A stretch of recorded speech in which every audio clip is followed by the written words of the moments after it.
संथाल परगना क्षेत्र के आदिवासियों की पहचान को बचाने के लिए बीजेपी में शामिल हुए चंपई सोरेन से जब पूछा गया कि इस पार्टी के झंडे पर चुनाव लड़ने में उन्हें कैसा लग रहा है, पार्टी का झंडा यानी बीजेपी के बैनर तले, तो उन्होंने कहा कि हम संघर्ष करके यहाँ तक आए हैं, हम जनता का हक दिलाने के लिए संघर्ष करते हैं, मैं काम करने वाला व्यक्ति हूँ।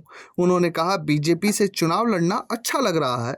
वहीं झारखंड मुक्ति मोर्चा छोड़ने के दुख पर चंपई ने कहा राजनीतिक जीवन के रास्ते में बहुत उतार चढ़ाव मिलते हैं, लेकिन उससे घबराने की जरूरत नहीं है। शिबू सोरेन को छोड़ते हुए मुझे दुख हुआ और छोड़ने के दुख पर वो बोले कि अगर कोई बच्चा स्कूल में पढ़ता तो अपने मास्टर को तो नहीं भूलता। जब अलग झारखंड बना तो हम साथ चले, आज भी हम उन्हें आदर्श मानते हैं। जब उनसे पूछा गया कि हेमंत सोरेन ने आपको मुख्यमंत्री बनाया और आपने उनका साथ छोड़ दिया, तो इस पर उन्होंने कहा कि उन्होंने हमें नहीं बनाया, सभी दलों के सहयोग और सहमति से मुख्यमंत्री बनाया जाता है।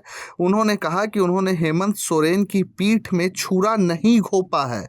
जब उनसे पूछा गया कि वह खुश हैं, तो उन्होंने कहा हम जहां भी रहते हैं वहां खुश रहते हैं। हमारे 5.5 महीने की काम की तुलना कीजिए। मुख्यमंत्री के बनने के सवाल पर चंपई बोले ये तो दल की बात है, सीएम बनूंगा नहीं या नहीं ये अभी नहीं बता सकता, लेकिन ये कह सकता हूँ कि राज्य में भारतीय जनता पार्टी की सरकार बनने जा रही है।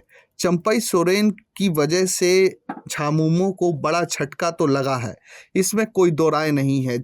झामुमो के एक बड़े आदिवासी चेहरे के रूप में चंपई सोरेन की पहचान थी, लेकिन चंपई सोरेन जितना सुखी होने का दावा बीजेपी में कर रहे हैं, धरातल पर उतना सुखी वो दिख नहीं रहे। जेएमएम में जहां वो नंबर 2 की पोजीशन में थे, तो वहीं बीजेपी के स्टार प्रचारकों की सूची जो झारखंड के लिए बीजेपी की तरफ से जारी की गई, उसमें वह 27वें नंबर पे है।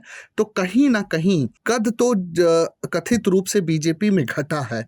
अब चुनावी परिणाम आने के बाद अगर बीजेपी को बहुमत मिलता है तो क्या चंपई सोरेन को एक सम्मानजनक पद दिया जाएगा? ये चंपई सोरेन की सबसे बड़ी गलतियों में ये दर्ज होगा कि उन्होंने झामुमो क्यों छोड़ा। ये अब आने वाला समय ही तय करेगा। Bureau report, प्रजाहित।